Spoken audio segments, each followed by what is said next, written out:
Bem-vindos a mais um programa Cozinha com Marcelo Lemos. Hoje eu estou recebendo na minha cozinha a Maria Eduarda, embora ninguém chame ela de Maria Eduarda. Eu só conhecia como Duda, né? Isso mesmo. Então, a Duda, ela tem uma história muito bonita que traz a inspiração aí na sua gastronomia, a sua vovó.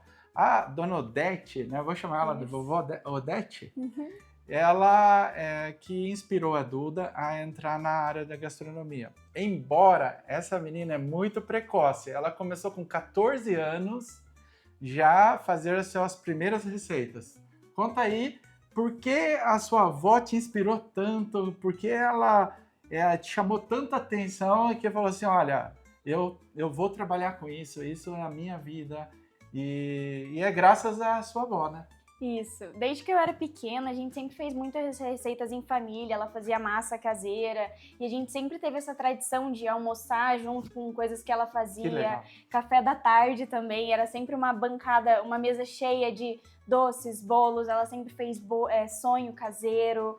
Então a gente ajudava, as crianças normalmente quando estavam lá ajudavam em alguma coisa, e eu sempre gostei muito disso, principalmente das partes dos bolos e tal. Então sempre que eu tava lá, oi, você precisa de ajuda na cozinha? E tava ali me misturando em alguma coisa assim, e acabei me apaixonando por essa parte.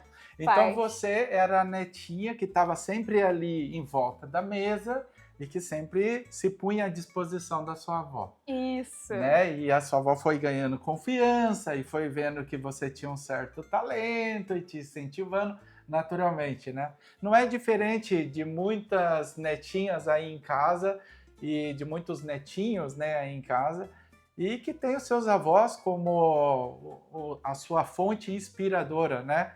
Os nossos avós realmente fazem um papel incrível conosco, né? Eles realmente são os nossos incentivadores, são aqueles que apoiam, vamos lá. E não foi diferente com você, né, Duda? Isso mesmo. E por que doce? Por que você veio parar com doce? A parte de confeitaria era mais técnica e mais difícil. E eu sempre gostei dessa parte da dificuldade. Desafios. Desafios de testar. Então teve vários doces que eu já fiz, por exemplo, macarons que eu passei anos fazendo. E pra mim sempre foi essa parte. Então a parte de sempre ser tudo pesado, tudo certinho, dá ou não dá errado, dá ou não dá certo. Testar, até conseguir ficar um produto maravilhoso, gostoso. Então foi isso que me apaixonou e que me deixou tão cativada pela confeitaria. E eu tava conversando aqui com a Duda e agora a gente vai contar para vocês que ela começou com 14 anos. Com 14 anos ela começou a dar os seus primeiros passos aí na gastronomia e eu quero que ela conte um pouquinho disso porque realmente tem uma história aí que já tomou conta da cozinha inteira da sua mãe, né? Conta essa história de você começar a fazer ovos de chocolate. Então, quando eu tinha 14 anos, eu já fui nessa parte de empreender, eu sempre tive alguma coisa que eu vendia.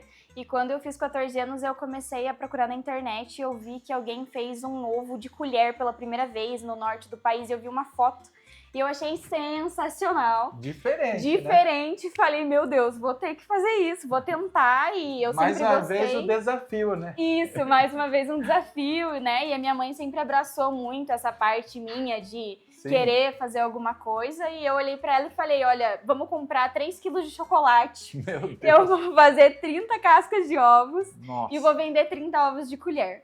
E nisso a gente foi, ela sempre me apoiou muito, então a gente foi, comprou chocolate, eu tinha uma cozinha pequena, numa pia pequena, assim, eu jogava chocolate na bancada, nunca gostei de trabalhar com chocolate fracionado, que é muita gordura, então eu já comecei temperando chocolate daquele jeitinho. Você já temperava o chocolate. Isso, bom, temperar chocolate não é fácil, hein? É verdade, eu jogava ele, como a gente tem que cuidar da temperatura, eu jogava ele numa pedra pequenininha desse tamanho, colocava o dedo ali, molhava na boca para ver a temperatura baixa e fiz as 30 cascas de ovos assim. A minha mãe me apoiou muito, mas ela achava realmente que ninguém ia sair de casa para comprar ovo de chocolate de uma menina de 14 anos, né? E ela estava enganada, né? Exato, ela estava enganada. A gente vendeu todos os ovos. Em 2 dias? Super rápido, isso. E foi maravilhoso, eu me apaixonei depois daquilo, eu não queria largar a confeitaria por nada, me enfiei em estudar e... 30 ovos de Páscoa em 2 dias. Tem talento ou não essa menina?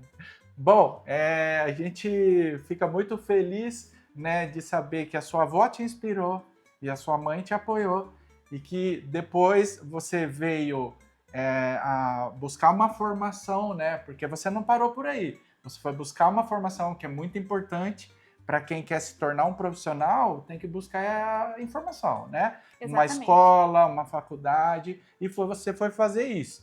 E logo quando você terminou a faculdade, você já entrou no restaurante. Isso. No meio, na verdade, da faculdade, eu entrei trabalhar num restaurante, já nessa parte de confeitaria e saladas, e eu me apaixonei mais ainda, porque daí já era uma larga escala, a gente já fazia muito brownie, petit gâteau e tal. Já tinha um chefe. Já tinha um chefe. Te cobrando. Exatamente, que a gente sabe como é pressão dentro da cozinha, Sim. né? Mandar comanda era tudo à la carte, então a gente sabe que tem aquela desenvoltura ali para chegar o pedido na mesa do cliente, que ele também não imagina quantas etapas passam antes de chegar ali. Com certeza. Isso, e foi me apaixonando cada vez mais essa parte de continuar, de entrar para um restaurante, que é muito diferente da faculdade, é muito difícil, diferente de estudar, que é muito diferente de fazer doce em casa também, com toda uma estrutura. Que legal. Bom, a Duda, ela, né, para homenagear a sua vovó querida, Dona Odete, ela resolveu escolher uma receita. Eu falei para ela, olha, uma receita que conte um pouquinho da sua história. E é claro que essa receita que ela está trazendo para nós é a receita que mais chama a atenção dela, que mais ela lembra, né, desses momentos. E é isso que a gente quer passar para vocês. Então, conta aí o que a gente vai fazer hoje. Hoje a gente vai fazer toalha felpuda. É um bolo que eu gostava muito quando eu era pequena. Eu gosto bastante desse bolo, porque também lembra minha mãe. Uhum, e ele é bem molhadinho, bem fofinho. Foi a minha primeira paixão de quando eu era pequena. Eu comia aquele bolo de coco molhadinho. Toda vez que minha avó fazia, eu falava, pelo amor de Deus, vamos fazer toalha felpuda. E foi a primeira receita dela que eu peguei pra fazer e que eu me apaixonei. Dona Odete, a gente agradece muito você por ter passado esse conhecimento. E por ela agora tá nos dando esse privilégio de passar para você que está em casa aí, ter a oportunidade também de tentar replicar essa receita, que não é tão difícil, não tem tantos ingredientes, mas tem aquelas dicas, né? Aquelas dicas de família, aquele toque especial lá para você acertar a receita e também vivenciar esse momento que ela sempre teve em casa. Vamos então para a receita? Vamos sim. Duda, o pessoal em casa, ele tá olhando aqui, tem bastante ingrediente, bastante bolzinhos aqui, né? E aqui tá a receita propriamente dita. Explica para nós aqui como começa essa receita. Tá, a toalha felpuda é um bolo simples, que vai poucos ingredientes, mas é um bolo bem fofinho. Então a gente precisa fazer em 3 etapas. A gente faz a clara com açúcar, faz um merengue.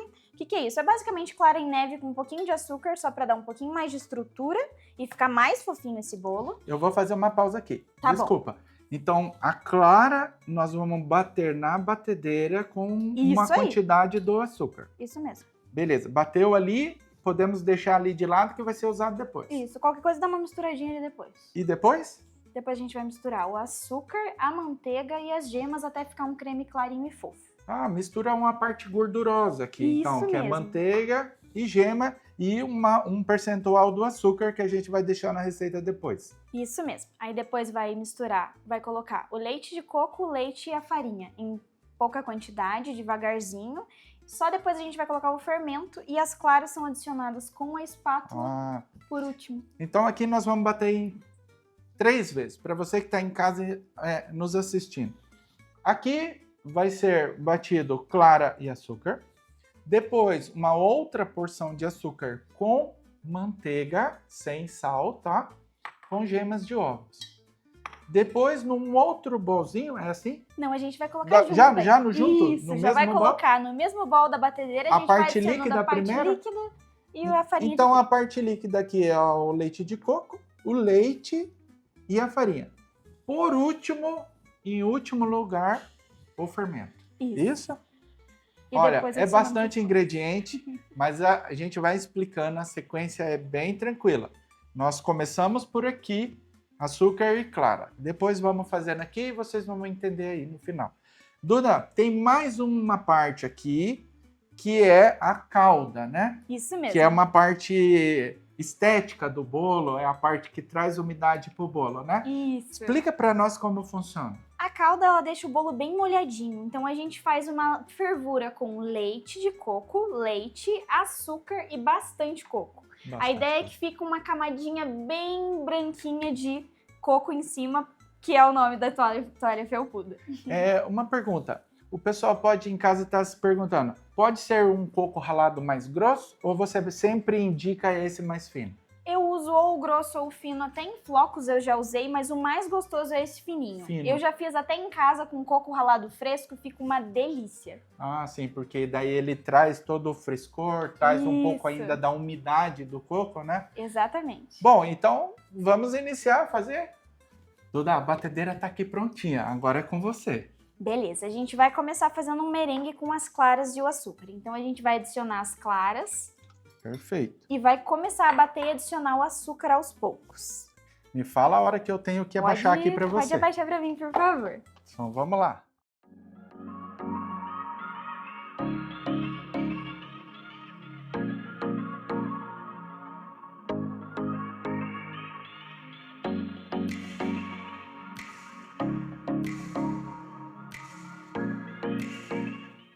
Bom, tá pronto aqui o merengue, né? Vamos mostrar para o pessoal como fica? Esse aqui é o nosso merengue, ele precisa ficar em picos firmes, então ele fica bem firme mesmo. Olha só. E a gente vai separar ele aqui para continuar a nossa receita. Eu vou fazer uma pergunta aqui de leigo, tá? Pode fazer. Esse seria o suspiro? Então, pra gente fazer suspiro, a gente precisa de mais açúcar e de um merengue mais estruturado, exatamente. Como aqui a gente só quer colocar fofura no nosso bolo, agregar ar nele para ele ficar mais fofinho, sim, aí eu não preciso de tanta quantidade de açúcar, entendi. É só para ele ficar mais estruturado mesmo. É pergunta de quem não sabe fazer doce, tá? Capaz. Esse aqui vai voltar aqui, né? Isso mesmo. É isso. Pode colocar para cá. E agora? Agora a gente vai para a próxima parte do bolo, que é misturar a parte cremosa, que vai ser a manteiga, as gemas e o nosso açúcar. Então a gente vai colocar os três na batedeira até ficar um creme bem fofo. Não tem problema, não precisa lavar a batedeira, a gente vai ali e coloca aqui mesmo já para poupar a louça. Com certeza nossos avós, eles faziam assim. Com certeza. Aí.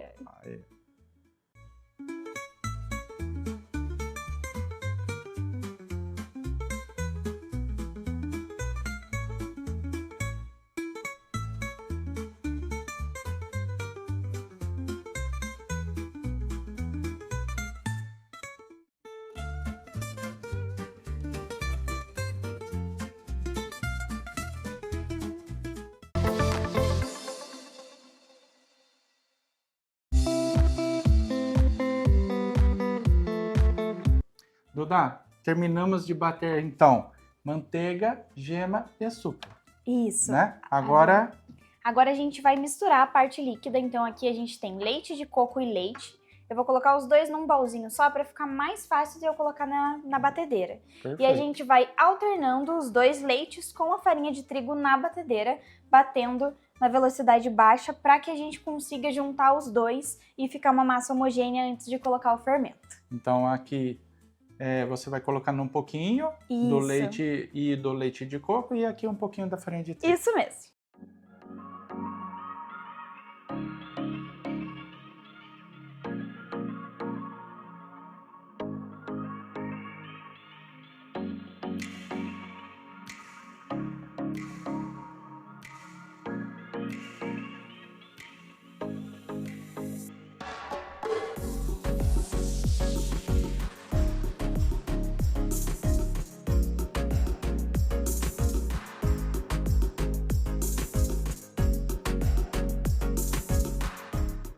Duda, todos os ingredientes estão na batedeira. Agora, como você disse, o último é o fermento, Isso mesmo. né? O último a gente vai colocar todo o fermento aqui na batedeira e Eu vai ligo bater. aqui para você? Isso mesmo, por favor.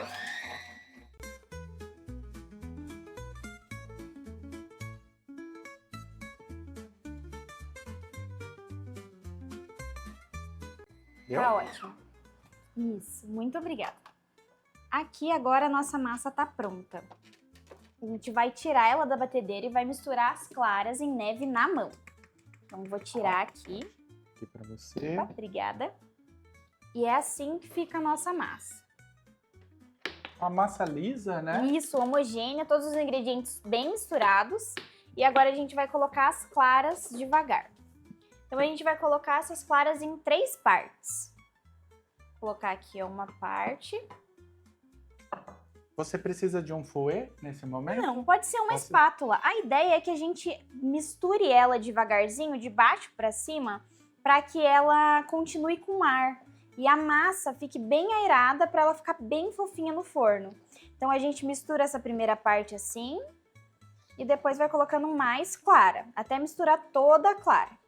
Duda, você estava me falando que a sua avó fazia parte dessa receita tudo na mão. Isso, às vezes até a receita inteira. E a parte ali de tanto das claras quanto da manteiga que a gente bate na batedeira até ela ficar mais clarinha, sim, demora bastante, mas a gente faz ali na mão. Porque isso. O açúcar tem que dissolver todo, né? Isso, mas é um bolo maravilhoso, vale cada segundo, cada mexida. Ó, tá a dica aí, turma. Vamos fazer em casa porque realmente vale a pena. Isso. Já dá para perceber que a massa já tá bem fofinha, mais né? fofinha, isso mesmo. Parece um mousse, né? Isso mesmo. A gente vê uns pontinhos da clara nela também. Parece bem leve mesmo.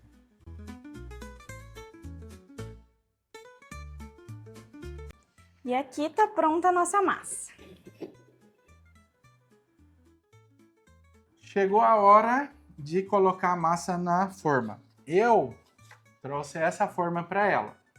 Eu falei, olha, você quer uma forma que abre na lateral, tira o fundo? Aí ela falou assim, não, a minha avó fazia nessa aqui. Daí eu perguntei para ela, como ela é profissional, né? Eu perguntei, você quer um desmoldante? Ela falou, não, eu quero manteiga. Eu falei, você quer um papel especial? Não, eu quero o papel da própria farinha de trigo. Então aqui, ó, é realmente como a avó dela fazia. Tá aqui o papel. Vou pegar aqui o papelzinho de farinha de trigo, tá aqui a gente manteiga. passa na manteiga, do jeitinho que a minha avó fazia, e espalha na forma. É isso aí. A ideia é justamente essa, replicar o que vocês fazem em casa, né? Aquilo que muitas vezes foi motivo de vocês estarem juntos. Isso. E aí agora a gente pode fazer uma camadinha ou de trigo ou de açúcar. Aí Agora então você vai fazer uma base com trigo. Isso, a gente vai passar trigo na forma e bater bem coisa de vó, ó. Vamos passando nas laterais, pegar todos os cantinhos. Tô vendo a minha mãe fazendo isso, a minha avó fazendo isso. Ui. Realmente é uma técnica ainda que o pessoal usa bastante, né?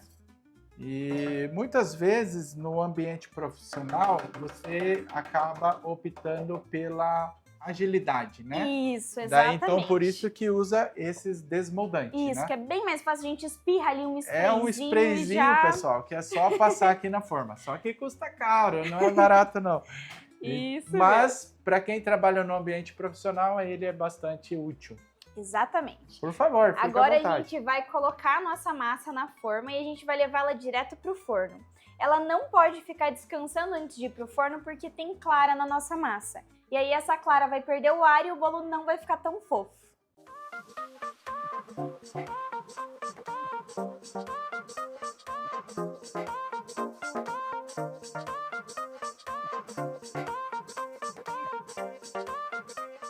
O bolo tá no forno, né? E agora você me disse que o próximo passo seria a calda. Isso mesmo. Então eu coloquei uma panela aqui para você, já vou ligar aqui, tá?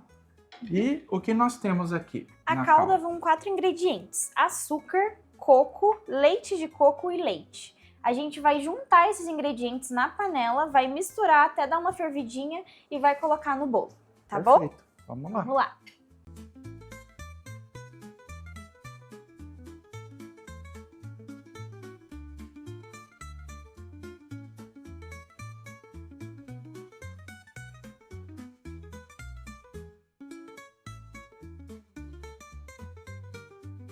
O cheiro está incrível, pessoal. Olha o que acabou de sair do forno. E aí, Duda? O forno cumpriu a sua missão? Com certeza, ficou lindo o nosso bolo douradinho. Ele faz uma casquinha deliciosa. Essa minha pergunta foi porque nós assamos num forno mais turbo, assim, num forno que tem um sistema de ventilação.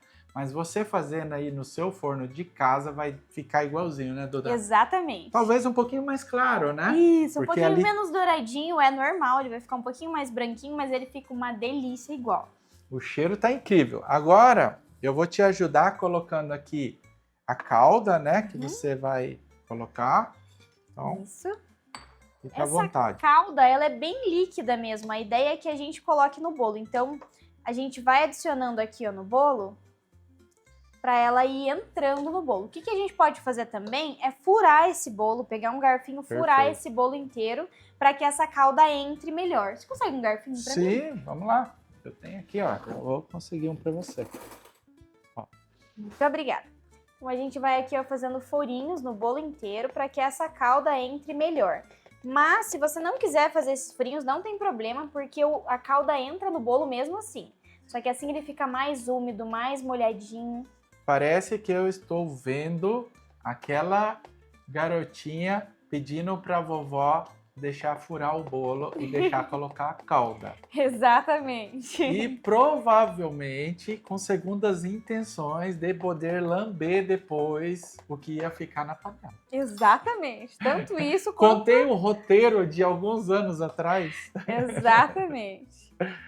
Bom, turma, o cheiro aqui incrível, realmente, olha, é emocionante saber que uma pessoa traga, né, essa informação que veio lá do passado, né, junto com a avó dela, e agora vai fazer esse bolo maravilhoso pra gente.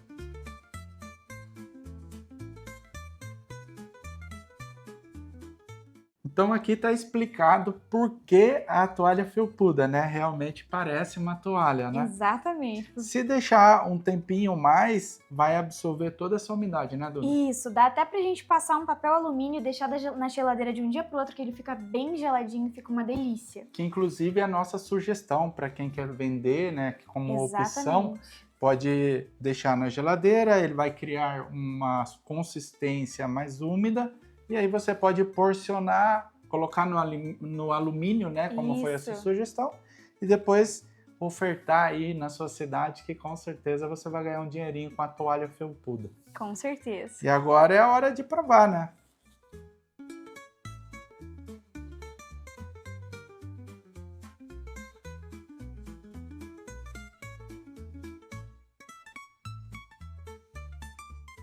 Os pedaços já estão aqui. O cheiro tá incrível, pessoal. Só que antes eu gostaria muito de agradecer a Maria Eduarda por ter dividido essa receita conosco, ter dividido esse amor que você tem pela sua avó Odete, que realmente contagia, realmente vai deixar você em casa também emocionado, porque os nossos avós, eles têm um papel incrível na nossa formação. E gostaria de convidar você, Duda, a poder falar do seu trabalho, das suas redes sociais. Eu fiquei sabendo que você tem um curso de chocolates, né? Isso. Então fala aí pro pessoal. Primeiro eu queria te agradecer também por ter me chamado. Para mim foi maravilhoso apresentar e mostrar essa receita para vocês. É uma receita que a gente tem de muito carinho na família. E, enfim, muito obrigada, de verdade. Que bom que você tá aqui. As minhas redes sociais, na verdade, são como Duda, porque ninguém me chama de Maria Eduarda, então é Duda Suzin, se vocês quiserem me acompanhar. Eu tenho um curso de chocolate, que é de chocolataria, então mostra todo o processo de chocolate, temperagem, como foi minha primeira paixão, eu acabei me especializando nessa área. Eu gosto muito de falar e de explicar sobre isso. E se vocês quiserem, eu também trabalho com consultorias, com a parte de doces e panificação em algumas partes também. E seria um prazer trabalhar com vocês também. Então, siga as redes sociais aí da Duda que você vai ficar informado, vai saber sobre os cursos dela. E realmente é um grande prazer te ter aqui. E agora é o grande momento de provar aí o bolo, o bolo felpudo da vovó Odete. Vamos lá.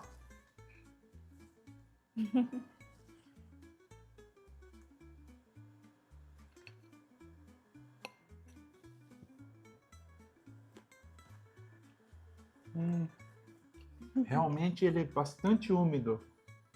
Olha, gostei bastante, Duda. Lembrou bastante os bolos da minha mãe. Ela também fazia essa receita. E não como a da sua avó, né? Ela colocava leite condensado, mas lembrou bastante dela nesse momento.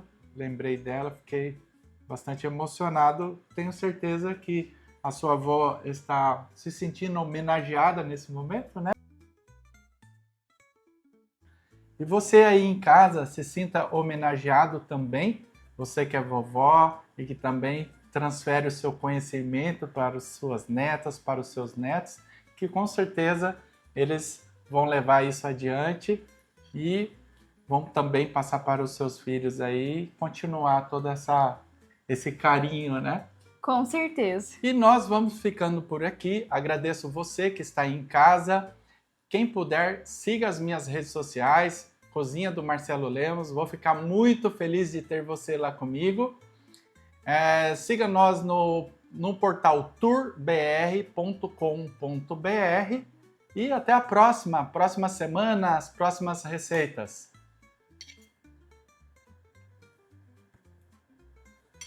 Uhum.